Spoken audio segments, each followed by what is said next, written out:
重點得㗎啦。好，弟兄姊妹啊，2026年第一次見你哋啊，亦都係祝福你哋啊，身體健康啊！今年咧一個新嘅一年啊。有冇邊位弟兄姊妹覺得舊年2025年即係你唔係好順利㗎，或者唔係咁好㗎？有冇啊？有啊，咁期望係即係祝福你今年咧就係即係比任何嘅時間咧係最好嘅啊！好啦，咁咧就都唔太過長氣啦，咁咧就我哋當中有冇弟兄姊妹，有冇邊位好中意睇電視裏邊咧啲地理雜誌啊，睇下啲野生動物啊，睇下啲不同嘅風景，有冇啲咁嘅弟兄姊妹㗎？有啊，睇動物我記得咧就係我同我外父住嘅時候咧，我哋個廳有部電視啦，咁我房有部電視嘅，有部細電視嘅，因為點解咧？因為我外父坐喺個廳嗰度咧，無論食飯前食飯後咧，佢都會主動咧就揸住嗰個嘅遙控咧，就睇乜嘢咧？睇英文台喎，英文台咁睇乜嘢咧？就睇嗰啲即係叫做National Geographic 啊，就睇啲野生動物嘅頻道啦，睇下啲獅子、老虎啊、馬騮啊，跟住睇下啲不同嘅風景喎，係我外父嘅喜好嚟㗎。好啦，都講一樣嘢俾你聽啦嚇，就不過我會控制時間，今日我唔會講好長嘅。我外父今年幾多歲咧？98歲。喺我屋企對面嘅安老院住，由我屋企行過去咧就10分鐘以內，5-6分鐘就到啦。所以我太太咧，基本上每一日咧就係唔得閒都好啦，一日一次啦，甚至有時間即係唔使點翻工嘅話咧，係一日2次咧拎啲食物過去嘅嚇，因為佢好奄尖㗎。唔中意食嗰啲安老院呢啲食物，要咧就係可能中意食魚啊，中意食乜咁樣啫。咁我講俾你聽咩事咧？就係我哋由細至大咧，教會大咧都聽過有好多嘅不同嘅人見證，但係咧就覺得咧就冇咩感受嘅。我而家講俾你聽咧，就係我感受好大嘅。有一啲嘅長輩咧，由細至大都冇接觸或者唔係咁多接觸基督教咧，所以咧就好多時候就係你翻教會啊，時都翻教會，日都翻教會，埋頭埋腦信耶穌咁樣。咁我呢啲説話咧，我外父都講嘅，當年我外母都講嘅。我外母離開咗呢個世界咧10幾年，但係好奇怪㗎，我外母離開呢個世界10幾年，即係10幾年前啦嚇，佢離開咗，即係佢死之前咧嗰3幾個月咧。係主動要聽福音㗎，好迷信㗎。我外母即係後生嗰時候就即係我哋住九龍啦，去搭車過香港嗰啲乜堂咧、乜佛堂咧，跟住就去嗰度食齋啊、捐錢啊咁樣嘅喎，明唔明白啊？拜到滿天神佛嘅喎，但係好奇怪咧，佢離開呢個世界之前嗰幾個月咧，就會即係只會話要聽福音嘅喎，跟住咧同佢講啦，我梗揾我個同學牧師去同佢傾啦，跟住咧就話自己要受洗嘅喎，受咗洗之後咧3幾個月咧，就跟住咧就係好即係一夜晚咧，咁跟住瞓覺啦，跟住就離開咗㗎啦。我外父啦，上個禮拜受洗，唔係我叫佢㗎，佢唔信㗎，好硬個心硬到好似鐵咁樣㗎。係啦，我哋每一年咧我都聽佢講得多㗎，講咗10幾年㗎啦。我過幾日就死㗎啦，我下個月就死㗎啦。話自己死到而家98歲仲係仲在生㗎，頭腦好清醒㗎，即係記得我哋所有人嘅名，跟住叫邊個好清醒㗎喎。咁點解會受洗咧？就係因為最近咧即係喺聖誕前咧開始嘅10幾日咧，佢就唔係好舒服啦。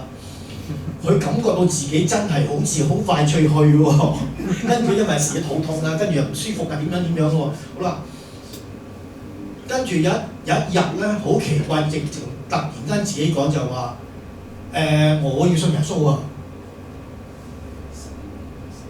未聽過㗎。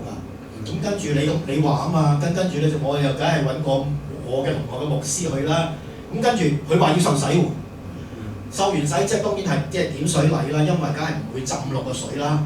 跟住咧受完洗之後咧，好啦，好奇怪就係佢同佢嗰啲嘅即係因為佢住咗喺個安老院10幾年啦，所以佢同嗰啲嘅工作人員好熟噶嘛，同嗰啲嘅嬸嬸好熟噶嘛。佢講俾人聽喎，佢話：如果我有一日我死咗咧，你哋千祈唔好用元寶蠟燭香嚟拜我啊，因為我已經信咗教啦，我信耶穌教咁樣。你唔使用嗰啲嘢嚟拜我啦。嗱，好奇怪。我想講乜嘢咧？講咗咁多呢幾分鐘就係唔好灰心，時候到了咧，好硬心嘅人咧，好從來都抗拒嗰個福音嘅人咧，係會回轉㗎。時候到就得㗎啦。所以我透過啲我外父外母嘅呢啲咁嘅例子咧，再向各位講就係、如果我哋都有親朋戚友長輩，我哋好關心佢，好甚至好擔心佢咧，你不斷祈禱就好。我唔係特別靈強㗎，我嘅祈禱特別靈強㗎，而係你自己都得㗎。所以記住，今日喺呢個嘅即係啱啱，其實我坐喺度，我嚟之前我冇諗過呢件事講俾你聽㗎。咁頭先我坐喺度嘅時候咧，就覺得，咦，我都要講俾你聽，就係鼓勵你哋，大家鼓勵，互相鼓勵。就係如果我哋身邊仲有好多嘅親人長輩，我哋擔心佢、關心佢嘅咧，為祈禱，集把握個機會向佢即係耐唔耐講下個信仰諸如此類，但係唔使好夾硬嚟嘅，唔使嘅。時候到了，上帝嘅恩典、上帝嗰種嘅奇妙就會嚟㗎。多謝分享。今日唔講呢啲冇所謂，記住我想講嘅就係、其實你聽過好多次，我再講一次，我一定要將呢啲説話擺喺你嘅內心。如果我做唔到咧，就係、我嘅失職。我嚟咗呢10幾年就白嚟啦。記住，基督教嘅信仰，基督信仰最精彩嘅地方，再聽一次，基督信仰最精彩嘅地方，唔係有天堂。我哋死咗之後靈魂上天堂，係絕對真嘅事實，因為係上帝的應許，所有嘢改變，上帝嘅説話都安定在天。我哋死後我哋會有天堂，有呢個樂園，絕對真實。但係基督教嘅精彩，嗰個基督信仰嘅精彩，唔係嗰樣嘢啊，係我哋生命嘅改變。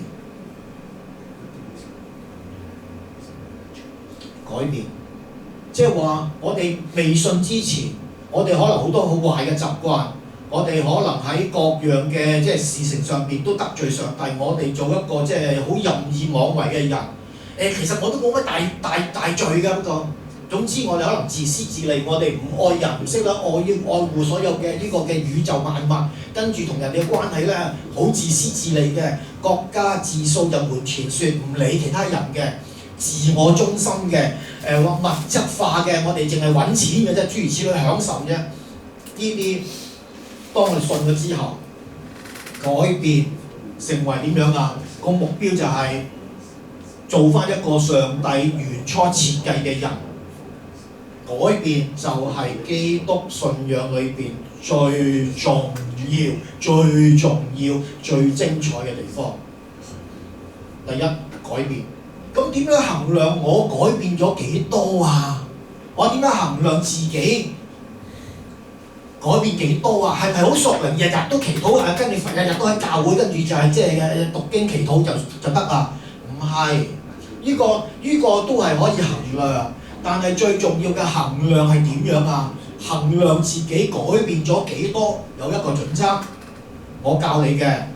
不同人有不同嘅準則，但係我教你嘅一個準則就量度自己合唔合上帝嘅心意同埋喜悅嘅一樣嘢，就係基督信仰裏邊唔係講規條誡命，呢樣唔好做，不可乜乜，不可乜乜，不可乜乜，不可殺人，不可講大話，不可奸淫，嗰啲不可固然係，跟住就要乜乜可以，要乜乜要乜乜要聚會，要10分一奉獻，其實基督教嘅信仰唔係講依啲㗎，重點唔係依啲，依啲都要做，但係最重要乜嘢啊？最重要就係同上帝建立一個美好合宜嘅關係。再聽一次，基督嘅信仰最精彩嘅地方、最重要嘅地方、一定要嘅地方就係改變。改變去符合上帝，令到上帝喜悅嘅。上帝見到你就笑 ，good，very good。啱啱啊，玉姐話俾我醫生聽，黃醫生話你 very good， 要上帝話你 good，very good。咁點解衡量自己個改變啊？就係同上帝建立一個美好合宜嘅關係。自己俾分，自己諗下，你唔使講俾人聽㗎，因為自己先至最公正，冇得呃人。因為亦都唔會呃唔到人，呃唔到上帝。你唔使講俾我聽，唔使講俾余牧師聽。咦，我同上帝嘅關係，如果係1到10，10係最圓滿、最高分嘅話，我1啫喎，我1都冇喎，我0.2啫喎，自己俾分自己。咁即係話，我相信我哋每一個都有好大嘅改進嘅空間。再嚟一次，如果你聽明嘅話，你呢10幾年你冇白嚟坐喺度。我冇白嚟到，乜嘢都唔使記咁多神學嘅嘢，改變點樣衡量自己改變咗幾多？就係同上帝自己問自己，俾分自己，我同上帝嗰個關係有幾多分？0分喎，行咯，從來未行過。我曾經去到3、4分㗎，而家行翻轉頭負分添喎，我衰到咁樣。改進改變，好啦，大致講完啦。今日我想同你講嘅就係一個好快好簡單嘅，唔係好詳細嘅。喺新嘅一年，我想同你講就係睇下上帝嘅創造。喺羅馬書話，有啲人問究竟呢個世界有冇創造主？保羅話：你睇下所造之物，就曉得令人哋無可推諉。呢個世界有一位偉大獨一嘅創造主，佢創造呢個世界萬物。我想同你睇下呢個上帝嘅創造。下一章喺詩篇第8篇話：人算什麼？跟住就係你竟顧念我哋。上帝創造，當我哋抬頭望下呢個嘅地理環境、世界萬物嘅時候，天空、太陽、月亮、星宿高高掛喺天上嘅時候，上帝嘅創造何等嘅奇妙，我哋就知道上帝嘅創造、上帝嘅智慧。下一章，我想再引用嘅呢個嘅即係約伯記嘅喺第38章，上帝喺旋風中出現同呢個約伯講嘅説話，但係今日唔係想同你講約伯記嗰啲裏嘅內容，我想借一啲嘅講就話成個大地、成個宇宙萬物邊個設計？經文講俾我聽，呢位上主耶和華嘅設計，佢嘅創造好奇妙。我用兩個部分跟住讀俾你聽，同埋好多圖片睇。今日有好多圖片嘅，但係只係可能用10零20分鐘嘅啫。下一章，上帝上帝講就話呢個大地係點樣㗎？大地開頭嘅時候係全部係黑暗嘅、淵面嘅，全部都混亂嘅。但係當上帝設計嗰個大地嘅時候，上帝訂立一個嘅大地嘅界線，好似一個工程師咁樣，一個建築師咁樣，用一啲嘅準繩去量度。跟住就係而家人類先知係可能以前覺得就係呢個世界唔係圓形嘅，原來而家係一個地球係圓形嘅。好啦，跟住就係佢將呢個嘅想一個大地點樣啊？跟住就係好創造嘅時候，就係佢話將天上嘅水上帝限制咗佢，跟住地上嘅水跟住限制咗佢，跟住露出呢個嘅大地嘅乾地，乾地就係一個嘅陸地。我哋而家會覺得就係呢個嘅地，呢個世界裏面有好多嘅陸地係點樣㗎？有美洲，有歐洲，有非洲，有呢個嘅中國，有亞洲啊。原來跟住就係點解會有呢個嘅陸地嘅板塊啊？因為就中間充滿着海洋。原來好多年前猶太人對呢個宇宙觀係點樣㗎？佢話其實而家未必證實到㗎。猶太人嘅宇宙觀就係話，所有陸地都係一個板塊，全部相連嘅。不過中間只係有海洋、有太平洋、有呢個嘅即係跟住就印度洋乜乜嘅海洋裏邊。但係其實佢嘅猶太人佢覺得就係所有陸地嘅地個板塊全部都係相連嘅。呢個就係猶太人嘅宇宙觀。但係係咪啱係咪錯咧？要好多嘅不同嘅一個證實。當時呢個經文講點樣啊？上帝創造大地嘅時候係普天同慶嘅，天上邊好多天使係歡呼拍掌，因為上帝嘅創造嚟㗎。下一章，上帝創造呢個嘅海洋，呢個海洋點樣啊？跟住就係上帝限制咗佢嗰個嘅界線。